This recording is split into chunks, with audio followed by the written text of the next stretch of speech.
அஸ்ஸலாமு அலைக்கும். மறுபடியும் ஒரு நியூ வீடியோவில் மீட் பண்ணுறதுல ரொம்ப ரொம்ப ஹாப்பிங்க.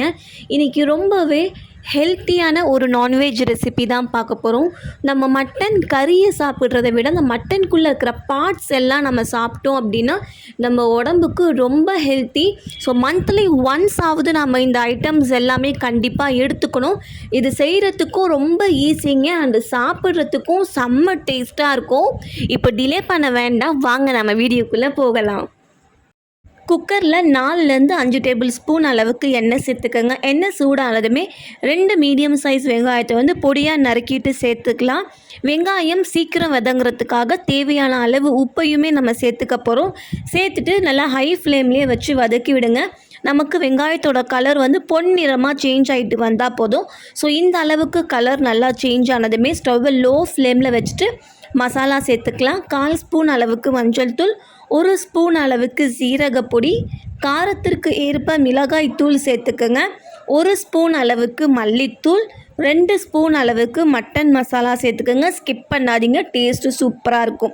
அப்புறம் கலருக்காக 1 ஸ்பூன் அளவுக்கு காஷ்மீரி மிளகாய் தூளை சேர்த்துட்டு நல்லா லோ ஃப்ளேம்லேயே வச்சு கலந்து விடுங்க. அந்த மசாலா பார்த்திங்கன்னா அந்த எண்ணெயில் இறங்கும்போது கலர் நமக்கு நல்லா சூப்பராக இருக்கும்.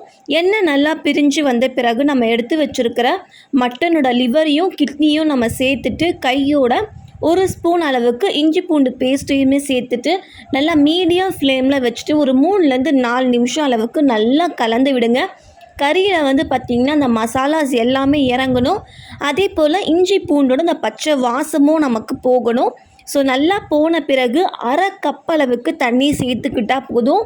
இந்த கறியிலேயே நமக்கு தண்ணி அதிகமாக விடும். அதனால் கரெக்டாக 1/2 கப் அளவுக்கு மட்டும் தண்ணியை சேர்த்துக்குங்க. தண்ணி நல்லா கொதித்த பின்ன ஸ்டவ்வை மீடியம் ஃப்ளேமில் வச்சுட்டு ப்ரெஷரை க்ளோஸ் பண்ணிவிட்டு ஒரு விசில் கொடுத்தா போதும். மீடியம் ஃப்ளேமில் வச்சு ஒரு விசில் கொடுங்க, கரெக்டாக இருக்கும். ஒரு விசில் கொடுத்த பிறகு ஸ்டவ்வை ஆஃப் பண்ணிவிட்டு ஃபுல் ப்ரெஷர் ரிலீஸ் ஆனதுக்கப்புறம் நம்ம ப்ரெஷரை ஓப்பன் பண்ணால் நம்மளோட கறி பார்த்திங்கன்னா சூப்பராக வெந்திருக்கும். நம்மளோட வீடியோவை ஃபஸ்ட் டைம் பார்க்குறதா இருந்தால் மறக்காமல் சேனலை சப்ஸ்கிரைப் பண்ணுங்கள். பக்கத்தில் இருக்கிற பெல் பட்டனையும் ப்ரெஸ் பண்ணுங்கள்.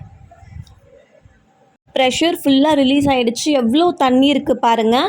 நம்ம சேர்த்தது 1/2 கப்பு தான், பட் எந்த அளவுக்கு தண்ணி வந்திருக்கு பாருங்கள். இப்போ எனக்கு கிரேவியோட திக்னஸுக்காக நான் 3 டேபிள் ஸ்பூன் அளவுக்கு தயிர் சேர்த்துக்கிறேன். உங்களுக்கு திக்காலாம் வேண்டாம், கிரேவி கொஞ்சம் நல்லா சுக்கா டைப்பில் வேணும் அப்படின்னா தயிர் சேர்க்காமல் நல்லா ஹை ஃப்ளேமில் வச்சு இந்த தண்ணியை நல்லா சுண்ட வச்சு எடுத்தீங்க அப்படின்னா உங்களுக்கு நல்லா சுக்கா டைப்லேயும் கிடைக்கும். இல்லை கிரேவி டைப்பில் வேணும் அப்படின்னா தயிர் சேர்த்துக்கோங்க. தயிரை சேர்த்துட்டு நல்லா ஹை ஃப்ளேமில் வச்சு ஒரு 10 நிமிஷம் அளவுக்கு நல்லா கொதிக்க விடுங்க. நல்லா கொதிச்சு வந்த பிறகு உப்பு காரம் செக் பண்ணிவிட்டு 1 ஸ்பூன் அளவுக்கு கசூரி மேத்தி சேர்த்துக்குங்க. நான்வெஜ் அப்படின்னாலே கண்டிப்பாக கசூரி மேத்தி சேர்த்துக்குங்க. டேஸ்ட் அண்ட் ஃப்ளேவர் சூப்பராக இருக்கும். அது கூடவே கொஞ்சம் போல் கொத்தமல்லியும் கட் பண்ணி சேர்த்து விட்டோம் அப்படின்னா நம்மளோட சூப்பரான மட்டன் லிவர் கிட்னி தொக்கு ரெடிங்க. ரொம்ப ரொம்ப சூப்பராக இருக்கும். ரொம்ப ரொம்ப ஈஸி அண்ட் ரொம்ப சிம்பிளாகவும் இருக்கும். ஸோ என்னோடய மெத்தடில் ட்ரை பண்ணி பாருங்கள், ரொம்பவே சூப்பராக இருக்குங்க. உங்களுக்கு என்னோடய வீடியோ பிடிச்சிருந்தா மறக்காமல் லைக் பண்ணுங்கள். உங்கள் ஃபேமிலி அண்ட் ஃப்ரெண்ட்ஸ் கூட ஷேர் பண்ணுங்கள். அடுத்த ஒரு வீடியோவில் சந்திக்கும் வரை tata bye and thanks for வாட்சிங்.